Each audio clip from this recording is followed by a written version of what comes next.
వసు,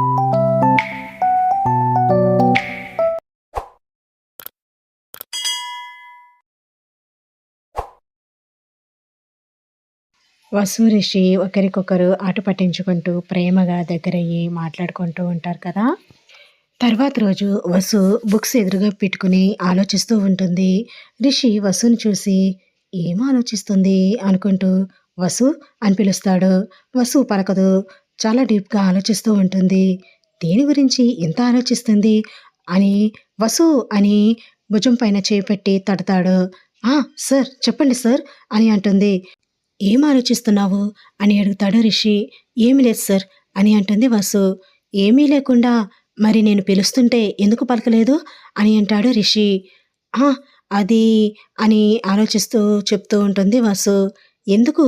ఏదో చెప్పాలనుకుంటున్నావు చెప్పలేకపోతున్నావు. ఏంటో నాతో చెప్పు. ఏమైనా ప్రాబ్లమా?" అని అంటాడు రిషి. "లేదు సార్, ప్రాబ్లమ్ ఏం లేదు. ఏం చేయాలి? ఎలా చేయాలో అని అర్థం కావటం లేదు. దాని గురించే ఆలోచిస్తున్నాను" అని అంటూ ఉంటుంది వసు. వసు మాట్లాడే మాటలు రిషికి ఏమీ అర్థం కాక, "ఏంటి వసు ఏదేదో మాట్లాడుతున్నావు? ఏం చేయాలో అర్థం కాకపోవడం ఏంటి?" అని అంటాడు. "సార్, నిన్న ఆ పాప వాళ్ళ అమ్మతో మాట్లాడాను కదా! వాళ్ళకి ఏదో ఒక ఉపాధి కల్పించాలి కదా! దాని గురించే ఆలోచిస్తున్నాను. ఏం చేస్తే బావుంటుంది అని ఆలోచిస్తున్నాను. మనం ఫీజు కట్టేసి మన చేతులు దులిపేసుకోవడం కన్నా వాళ్ళకి ఏదైనా ఉపాధి కల్పిస్తే వాళ్ళు ప్రతిరోజు బ్రతకగలుగుతారు కదా అని ఆలోచిస్తున్నాను సార్. ఏం చేయాలి సార్? మీరే ఏదైనా సలహా చెప్పండి సార్" అని అడుగుతూ ఉంటుంది వసు. ఉపాధి కల్పించాలి అనే నీ ఆలోచన బావుంది వసు. కానీ వాళ్ళు ఎక్కడుంటారు, ఏంటి అనేది మనకేమీ తెలియకుండా మనమేం చేయగలుగుతాము? ఈరోజు నిన్న వెళ్ళిన ప్రదేశంలో వాళ్ళు ఉంటారు అని గ్యారంటీ ఉండదు. వాళ్ళు రోజుకొక చోటుంటారు అని అంటాడు రిషి. "సార్, వాళ్ళు ఎక్కడ ఉంటారో వాళ్ళ ఇంటి అడ్రెస్ తీసుకున్నాను సార్" అని అంటుంది వసు చాలా ఎక్సైటెడ్‌గా. మరి ఇంకే అక్కడికి వెళ్ళి ఆ చుట్టుపక్కలంతా గమనించి అక్కడ ఏం పెడితే ఆమె బ్రతకగలగదో అది చూసి మనం ఆమెకి తోడ్పాటునందిస్తే నువ్వు కోరుకున్నట్టు పాప భవిష్యత్తు బావుంటుంది అని అంటాడు రిషి. "సార్, పాప చదువుకోవాలి సార్. పాప ఈ వయసులో అలాంటి పనులు చేయకూడదు. అందుకే నేను ఈ నిర్ణయం తీసుకున్నాను. సార్, నాకు కాంపిటీషన్‌లో వచ్చిన రూ. 1,00,000 నేను వాళ్ళకి వాడదాం అనుకుంటున్నాను. మీరేమంటారు?" అని అంటుంది వసు. "నీ ఇష్టం వసు. నువ్వు కాంపిటీషన్‌లో గెలుచుకున్న డబ్బుని ఎలా ఖర్చు చేయాలనుకున్నా అది పూర్తిగా నీ ఇష్టం. నాకు సంబంధం లేదు నీ డబ్బులో" అని అంటాడు రిషి. "అదేంటి సార్ అలా అంటారు? నా విజయం మీ విజయం కాదా?" అని అంటుంది వసు. "అలా కాదు. నువ్వు విజయం సాధిస్తే అది నాకు చాలా సంతోషాన్నిస్తుంది. అలా అని నువ్వు సంపాదించుకున్న ఆ డబ్బు పైన నాకు అర్హత లేదు అంటున్నాను. ఏ నిర్ణయం తీసుకున్నా అది నీ ఇష్ట ప్రకారమే జరుగుతుంది అంటున్నాను" అని అంటాడు రిషి. "నన్ను అర్థం చేసుకున్నందుకు చాలా చాలా థాంక్స్ సార్. నా నిర్ణయాన్ని గౌరవించినందుకు ఇంకా పెద్ద థాంక్స్" అని అంటుంది వసు చాలా సంతోషంగా. "నాకు థాంక్స్ వద్దులే కానీ ఈ థాంక్స్‌ని గుర్తుపెట్టుకో" అని అంటాడు రిషి. వసుకి ఏమీ అర్థం కాక, "థాంక్స్‌ని నేను గుర్తుపెట్టుకోవడం ఏంటి సార్" అని అంటుంది ఆశ్చర్యంగా. "అదంతేలే" అని నవ్వుతాడు రిషి. "సార్, మీరేమంటున్నారో నాకొక్క ముక్క కూడా అర్థం కాలేదు" అని ప్రశ్నార్థకంగా చూస్తుంది రిషి వంక. రిషి నవ్వుతూ, "నీకు అర్థం అవ్వాల్సినప్పుడు అర్థమవుతుందిలే. ఇప్పుడు అర్థం అవ్వాల్సిన పని లేదు" అని అంటాడు రిషి కొంటెగా. "సార్, ఏంటి సార్ చెప్పండి సార్" అని అంటూ ఉంటుంది వసు. "సరే, దీన్ని పక్కన పెట్టి నేనడిగిన దానికి సమాధానం చెప్పు. వాళ్ళకి ఏదో ఒకటి చేసే వరకు నువ్వు ఎగ్జామ్స్‌కి చదివేటట్టు లేవే. ఉదయం నుండి నిన్ను గమనిస్తూనే ఉన్నాను. చదువు మీద ధ్యాస లేదు. ఆలోచిస్తూనే ఉన్నావు. ఇప్పుడు ఆ పని పూర్తయ్యే వరకు చదవవా?" అని అంటాడు రిషి. "సార్, నాకు ఆ ఆలోచనే వస్తుంది సార్. ఆ పాపే గుర్తొస్తుంది. అందుకే ఏం చేయాలో అని అదే ఆలోచిస్తున్నాను" అని అంటుంది వసు.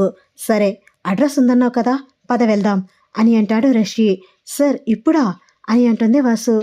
"అదేంటి నేనేదో సమయం కాని సమయంలో అడిగినట్టు ఇప్పుడా అంటున్నావు? పట్టపగలే కదా! ఎవరైనా ఎక్కడికైనా వెళ్ళొచ్చు కదా! రాత్రంటే ఆ టైంలో ఎందుకు ఏం కనిపిస్తదని అనుకోవచ్చు" అని అంటాడు రిషి. "సార్, అంటే నా ఉద్దేశం అలా కాదు సార్. ఇప్పుడు మనమేమీ ప్రిపేర్ అవ్వలేదు కదా! మనం ఏదో ఒకటి ఆలోచించుకుంటే అప్పుడు అక్కడికి వెళ్ళాక ఇంప్లిమెంట్ చేయొచ్చు కదా" అని అంటుంది వసు. "అక్కడికి వెళ్తే ఏదో ఒక ఆలోచన వస్తుంది. పద" అని వసుని తీసుకుని కారులో కూర్చోపెట్టి ఇంకా రిషి డ్రైవింగ్ స్టార్ట్ చేస్తాడు. సార్, ఏదైనా ఐడియా వచ్చిందా? ఏం చేద్దాం అని అంటూ ఉంటుంది వసు. వసు, అక్కడికి వెళ్ళిన తర్వాత ఆలోచించవచ్చు. ఇంతకీ అడ్రస్ తీసుకొస్తున్నావు కదా అని అంటాడు రిషి. తీసుకొస్తున్నాను సార్ అని అంటుంది వసు. ఆ పాప వాళ్ళ అమ్మ చెప్పిన అడ్రస్కి చేరుకుంటారు రిషి వసు కార్ దిగి ఆ ఇంటి ముందు వచ్చి నిలబడి, సార్, మనం రాంగ్ అడ్రస్కి వచ్చినట్టున్నాం సార్. నా నుండి తప్పించుకోవడానికే తను నాకు రాంగ్ అడ్రస్ ఇచ్చినట్టుంది సార్ అని అంటుంది వసు. అలా అని ఎలా అనుకుంటావు? లోపలికి వెళ్ళి చూద్దాము, వాళ్ళు ఉన్నారేమో అని అంటాడు రిషి. సార్, వాళ్ళ పరిస్థితి చూసాం కదా, వాళ్ళు ఏమీ లేని పరిస్థితులు ఉండబట్టే కదా వాళ్ళు అలా రోడ్డు మీద చిన్న చిన్న వస్తువులు అమ్ముకుంటూ పాప చేత కార్లు తుడిపిస్తూ బ్రతుకుతున్నారు అని అంటుంది వసు. లేదు వసు, నాకెందుకో ఈ ఇల్లు వాళ్ళదేనేమో అనిపిస్తుంది అని అంటాడు రిషి. లేదు సార్, నాకు ఖచ్చితంగా తెలుస్తుంది. తను నాకు అబద్ధం చెప్పింది. రండి సార్, మనం వెళ్ళిపోదాం. పాప భవిష్యత్తు బాగుండాలని నేను చాలా ఆరాటపడ్డాను, కానీ ఆమె నన్ను మోసం చేసింది అని అంటుంది వసు. అలా అనుకోక వసు, రా వెళ్దాం లోపలికి అని అంటాడు రిషి. సార్, ఇది ఒక ఇండివిజువల్ హౌస్లా ఉంది. ఇలాంటి ఇంట్లో వాళ్ళు ఎందుకుంటారు సార్?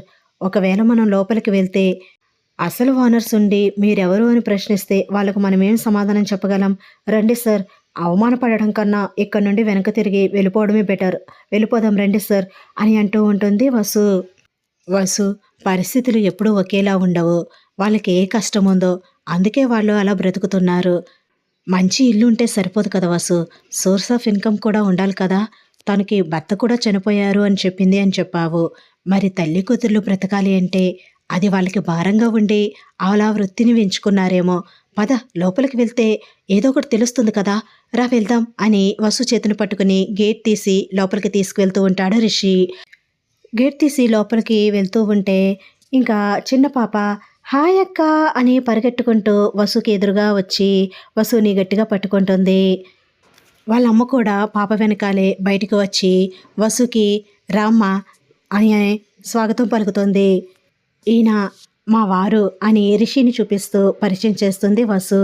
నమస్కారం అండి అని రిషికి కూడా నమస్కారం చేస్తుంది వాళ్ళమ్మ. హాయ్ అన్నయ్య అని అంటుంది పాప చాలా యాక్టివ్గా. హాయ్ అని ఆ పాప తలపైన చేయి పెట్టి నిమురుతాడు రిషి. నీ పేరేంటి అని అడుగుతాడు రిషి. నా పేరు శ్రవంతి అని అంటుంది ఆ పాప. ఓ, గుడ్ నేమ్, నీ పేరు చాలా బాగుంది అని అంటాడు రిషి. థ్యాంక్ యూ అన్నయ్య, మా నాన్న పెట్టాడు అని అంటుంది ఆ పాప చాలా ఉత్సాహంగా. రండి బాబు, రెండమ్మ లోపల కూర్చుందరు కానీ అని వాళ్ళమ్మ పిలిచి లోపలికి తీసుకువెళ్తుంది. ఇంకా లోపలికి వెళ్ళి కూర్చున్నాక రిషికి వసుకి చాలా ఆశ్చర్యంగా అనిపిస్తూ ఉంటుంది. వసు చాలా ఆశ్చర్యపోతూ రిషి వంక చూస్తుంది. కూర్చోండమ్మా, మంచినీళ్ళు తీసుకొస్తాను అని ఆమె వంటగదిలోకి వెళ్తుంది. సార్, ఏంటి సార్, నేను చూస్తున్నది నిజమేనా? అసలేంటి నాకేమీ అర్థం కావట్లేదు. మీరు చెప్పింది నిజమే సార్. వీళ్ళకి ఏదో ప్రాబ్లం వల్ల అలా బయట రోడ్డు పైన అలా జీవనోపాధి కోసం అలా బ్రతుకుతున్నారు అనిపిస్తుంది అని అంటుంది వసు. అవును వసు, అదేదో తెలుసుకుందాం అని అంటాడు రిషి. ఇంకా అంతలో ఆమె వాటర్ తీసుకుని వస్తుంది. మీ పేరేంటండి అని అడుగుతుంది వసు. నా పేరు శ్రావణి అండి అని అంటుంది ఆమె. ఓ, శ్రావణి గారు అని ఏదో అడగబోతూ ఉంటే వసు, నాకు తెలుసమ్మా నువ్వేం అడగాలి అనుకుంటున్నావో అని అంటుంది శ్రావణి. ఇంకా వసు ఆశ్చర్యపోతుంది. ఎంత పెద్దగా ఉంది వీళ్ళిల్లు, ఇంత మంచి ఇల్లు పెట్టుకుని వీళ్ళెందుకు ఇలా రోడ్డు పైన బ్రతుకుతున్నారు అనే కదా. వసుకి ఏం చెప్పాలో అర్థం కాక మౌనంగా చూస్తూ ఉంటుంది. నాకు తెలుసమ్మా, నువ్వు మా ఇంటికి వచ్చిన తర్వాత నీ మనసులో ఎన్నో అనుమానాలు ఉన్నాయని తెలుసు. వాళ్ళ ఆయన ఫోటో చూపిస్తూ, ఆయన మా వారు వ్యాపారం చేసేవారు. నేను 10వ తరగతి వరకు చదువుకున్నాను. 10వ తరగతి చదివి పాస్ అయ్యాను. కాలేజీ చదువులకు వెళ్ళాలని చాలా ఆశపడేదాన్ని. కానీ మంచి సంబంధం రావడంతో ఇంట్లో వాళ్ళు ఇంతకంటే మంచి సంబంధం మళ్ళీ తీసుకురాలేము, అన్ని విధాల ఆస్తులు అన్నీ ఉన్నవాళ్ళు అని నచ్చచెప్పి పెళ్లి చేసేశారు. పెళ్లి చేసిన తర్వాత భర్తే లోకమైపోయింది. పాప పుట్టింది. మా జీవితం సాఫీగా సాగిపోతుంది. నాకు ఏ లోటు లేకుండా చూసుకున్నారు మా వారు. అన్నీ ఉన్నప్పుడు అందరూ దగ్గరవుతారు. అంతా మన వాళ్ళే అన్నట్టు నటిస్తారు, నమ్మిస్తారు. మనం కూడా వాళ్ళనే నిజమైన వాళ్ళు అని నమ్మేస్తాము. అలా మా వారు కూడా అందరినీ అలానే నమ్మేశారు. ఒకసారి వ్యాపారంలో నష్టాలు వచ్చాయి. నష్టాలు వచ్చినప్పుడు ఆర్థికంగా చతికిలబడ్డాము. అందరూ మొఖం చాటేశారు. మా వారు అందరినీ నమ్మి ఎంత మోసపోయారో అప్పుడర్థమైంది. మనవాళ్లే కదా అని అందరికీ లేదనుకుంటా ఎంత పడితే అంత సహాయం చేసేవారు. తిరిగి తీసుకునేవారు కూడా కాదు. అలాంటిది మేము ఇబ్బందుల్లో ఉన్నాము అని మాకు అందరూ దూరమైపోయారు. అప్పుడు కానీ మా వారు రియలైజ్ అవ్వలేదు. నమ్మిన వాళ్ళు మన అనుకున్న వాళ్ళందరూ దూరమయ్యారని ఆ బాధని మర్చిపోవడానికి మా వారు తాగుడికి అలవాటు పడ్డారు. ఎంత చెప్పినా వినేవారు కాదు. ఒకవైపు వ్యాపారంలో నష్టపోయారు అనే బాధ, ఇంకోవైపు నమ్మిన వాళ్ళందరూ దూరమయ్యారనే బాధ. ఆ బాధని మా వారు తట్టుకోలేకపోయారు. జీర్ణించుకోవడానికి ఆయనకి చాలా కష్టంగా అనిపించేది. డబ్బులున్నప్పుడు అందరూ వచ్చేవారు. ఇప్పుడు రావట్లేదేంటి? మనుషులు ఇంతేనా? అన్నీ ఉన్నప్పుడే అందరూ వస్తారా? ఏమీ లేకపోతే ముఖం కూడా చూడరా? అని ఆయనలో ఆయనే చాలా బాధపడిపోయేవారు. మనుషులంటే అంతే అండి అని నేను ఎంత చెప్పినా వినేవారు కాదు. ఫైనాన్స్ వాళ్ళు ఇంటి మీదకొచ్చారు. ఆస్తులన్నీ అమ్మేసి అప్పులన్నీ తీర్చేశారు. మాకు మిగిలింది ఈ ఉన్న ఇల్లు మాత్రమే. తర్వాత నెమ్మదిగా ఏదో ఒక వ్యాపారం చేసి మళ్ళీ పైకి రావచ్చు అనుకున్న సమయంలో మా వారు బాగా తాగుడికి బానిసైపోవడం వల్ల లివర్ పాడైపోయింది. ఆపరేషన్ చేయాలి అన్నారు. ఆపరేషన్‌కి చాలా ఎక్కువ మొత్తంలో ఖర్చవుతుంది అన్నారు. అలా అని నేను మా బంధువులందరినీ వెళ్ళి అడిగాను. ఎవ్వరూ ఒక్క రూపాయి కూడా ఇవ్వలేదు. ఏం చేయాలో అర్థం కాని పరిస్థితి. మా వారు బాగున్నప్పుడు మీ అందరికీ సహాయం చేశారు కదా! కనీసం ఆ డబ్బులైనా ఇవ్వండి అని ఏడ్చాను. కానీ వాళ్ళ మనసు కరగలేదు. ఒక్క రూపాయి కూడా జారనివ్వలేదు. ఇంకా ఏం చేయాలో అర్థం కాని పరిస్థితి. ఆపరేషన్ కోసం ఇల్లు తాకట్టు పెట్టాను. ఆపరేషన్ కోసం ఇల్లు తాకట్టు పెట్టి డబ్బులు తీసుకువెళ్ళేసరికి మా వారు హాస్పిటల్‌లో చనిపోయున్నారు. ఏం చేయాలో అర్థం కాలేదు. ఒక్కదాన్నే ఏడుస్తూ మా వారి మృతదేహాన్ని ఇంటికి తీసుకొచ్చుకున్నాను. ఆయన దహన కార్యాల కోసం కొంత డబ్బు ఖర్చయింది.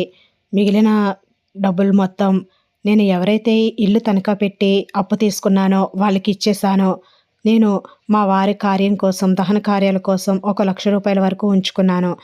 నేను తీసుకున్న ₹1,00,000కి వడ్డీలు, చక్ర వడ్డీలు కట్టలేక మేమిలా బ్రతుకుతున్నామమ్మా.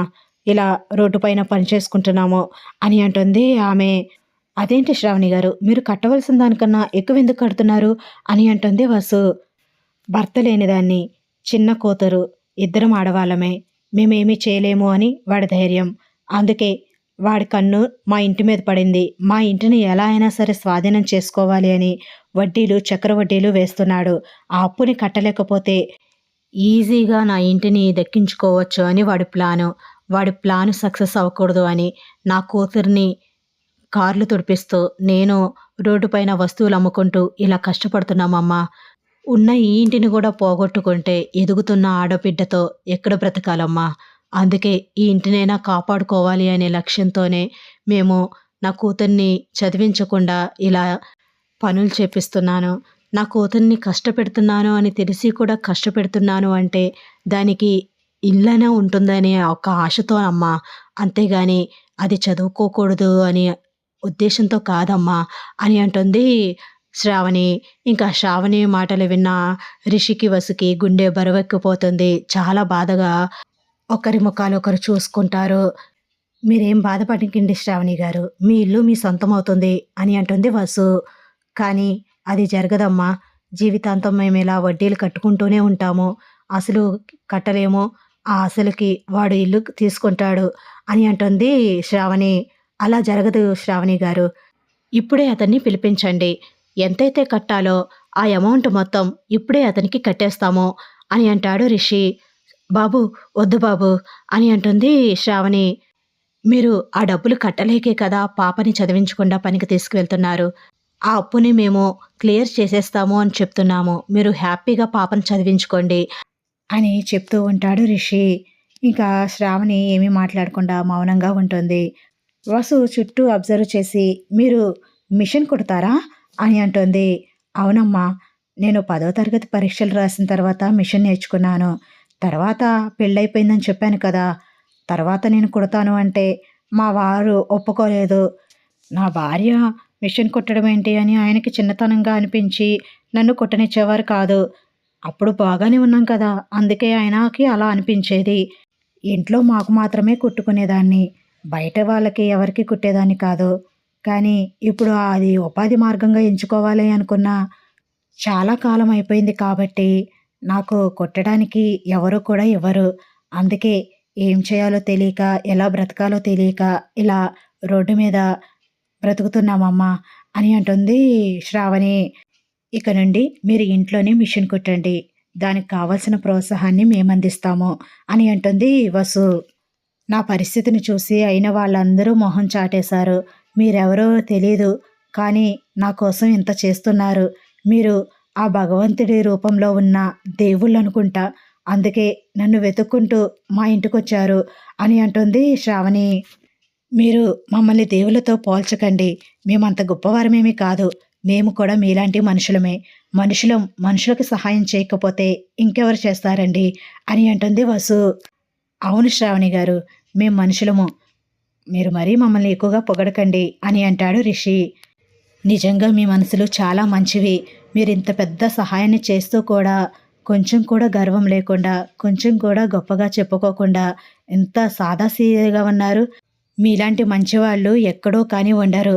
ఈరోజు నేను మీ ఇద్దరిని చూశాను. ఆ భగవంతుణ్ణి చూసినంత సంతోషంగా ఉంది నాకు అని అంటుంది శ్రావణి. అయ్యయ్యో! మీరు మరీ భగవంతుడితో పోలుస్తారేంటి శ్రావణి గారు అని అంటుంది వసు. లేదమ్మా, ఆపదలో ఉన్న వాళ్ళకి సహాయం చేసిన వాళ్ళే భగవంతుడు. ఆ భగవంతుడే మిమ్మల్ని నా దగ్గరికి పంపించాడు. సహాయం చేసేవాళ్లే నిజమైన దేవుని స్వరూపాలమ్మా. నాలాంటి ఇబ్బందుల్లో ఉన్న వాళ్ళకి, బాధల్లో ఉన్న వాళ్ళకి సహాయం చేసే వాళ్ళే మనిషి రూపంలో ఉన్న దేవుళ్ళమ్మా. మీరు కూడా నాకు ఆ దేవుళ్ళతో సమానమేనమ్మా అని అంటుంది శ్రావణి. ఆమె కళ్ళల్లో మెరుపుని, ఆనందాన్ని, సంతోషాన్ని చూసి రిషి, వసు నవ్వుకుంటూ ఒకరి ముఖాలొకరు చూసుకుంటారు. ఐ హోప్ ఈ వీడియో గనుక మీకు నచ్చినట్లయితే లైక్ చేయండి ఫ్రెండ్స్. మన ఛానల్‌ని ఫస్ట్ టైం చూస్తున్న వాళ్ళైతే సబ్స్క్రైబ్ చేసుకోండి. 2 డేస్ నుంచి వీడియో పెట్టలేదు కదా! ఈరోజు పెద్ద వీడియో పెట్టాను. ఎంజాయ్ చేయండి guys. Bye bye. Take care.